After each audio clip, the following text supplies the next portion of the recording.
Good morning everyone, and welcome to today's worked exam answer video. Another area that students voted that they would like me to have a look at is areas from year 12 topics that will still appear on the year 13 A-level papers. And with the organic side of things, it's very easy for them to link year 12 and year 13 organic reactions within the same question, either by just asking you about different reactions and mechanisms in part A, B and C, or to connect those all together in various organic synthesis questions. On the paper one, the year 12 topic areas are a bit more discrete, and there are certainly themes as to what year 12 topic areas are still quite likely to come up on a year 13 paper, which is based on areas that the exam board know students find a little bit trickier. So intermolecular forces, which is the nature of this question, still commonly comes up on year 13 papers, as do shapes of molecules, as do time of flight calculations, as do back titration calculations. And I would say that they're the main ones from a physical point of view. In organic, we also have the year 12 inorganic topics, and it's particularly the halogens that come up there, and the oxidizing and reducing ability of those, because again, that, in my opinion, certainly is the harder part of the year 12 inorganic content. So that's a little bit of an overview of some of those areas from year 12 which are likely to appear in year 13. And then today I'm going to have a look at a question which is 6 marks first of all, so it is a levelled marked answer, I think. And even if it isn't, when you know it's worth 6 marks, it's definitely worth keeping that in mind, planning out your answer a little bit before you commit to writing things down on the paper, because the mark you get within each level is dictated by how well structured your answer is. So it's definitely worth just giving 30 seconds to planning how you're going to communicate all of the different points that you feel are necessary. We've got intermolecular forces here. We've got 3 different organic compounds. We have to predict the relative boiling points of these 3 compounds from the highest to the lowest boiling points and justify this order in terms of intermolecular forces. So I will do my highlighting and annotating now, write out my worked answer, which will definitely be approached in bullet points. Don't need to be writing in full continuous sentences, as I'm sure I've said before at this point.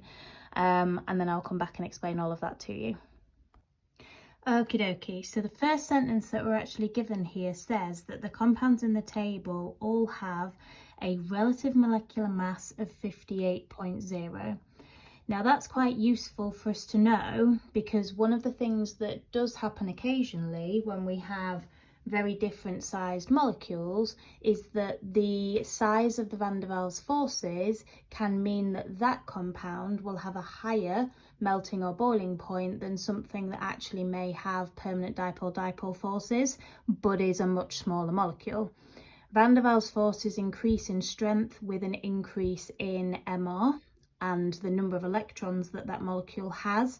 So by telling us that these all have the same relative molecular mass, they're telling us that they all have the same strength of van der Waals intermolecular forces, which means that that is not relevant to this particular question, but in itself is really helpful to know. So what we're instead trying to do here is figure out if they have different intermolecular forces, what are those different intermolecular forces, and which of those are stronger than others.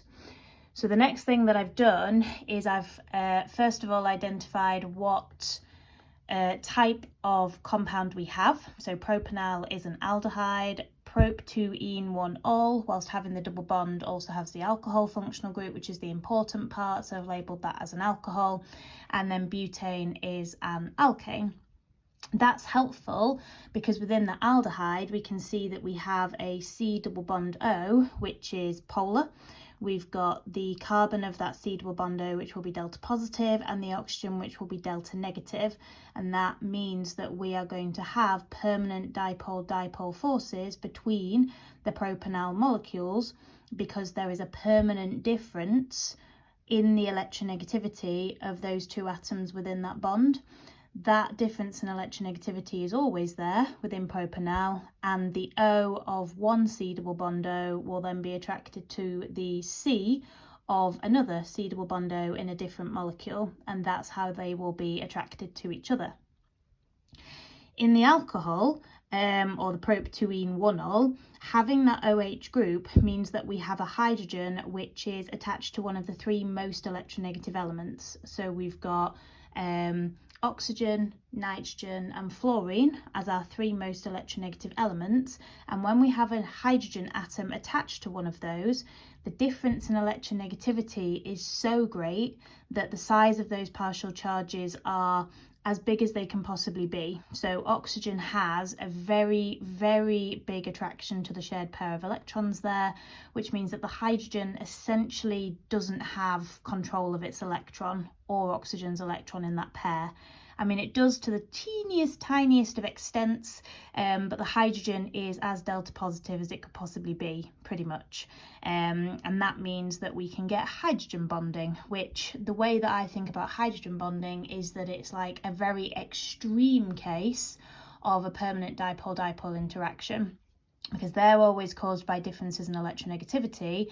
Here we have one of the biggest differences in electronegativity we can have, and that just means that the polarity of that bond is even more than the C double bond O. That means that the lone pair on the oxygen in a second molecule is going to be so very attracted to that delta positive hydrogen that the hydrogen bonding here is very strong. In relation to other intermolecular forces, caveat, intermolecular forces are very weak with comparison to any type of bond, but hydrogen bonds are the strongest type of intermolecular force that we can have. Finally, because butane is an alkane, and alkanes are hydrocarbons, and carbon and hydrogen, although they are different elements with slightly different electronegativity values, that difference in electronegativity is too small for us to assign any partial charges to those bonds. So they are all non-polar covalent bonds, and therefore there can be no permanent dipole-dipole forces. There can definitely be no hydrogen bonding. So the only type of interactions we have between the butane molecules will be the van der Waals intermolecular forces, and those are the weakest type of intermolecular force we can have.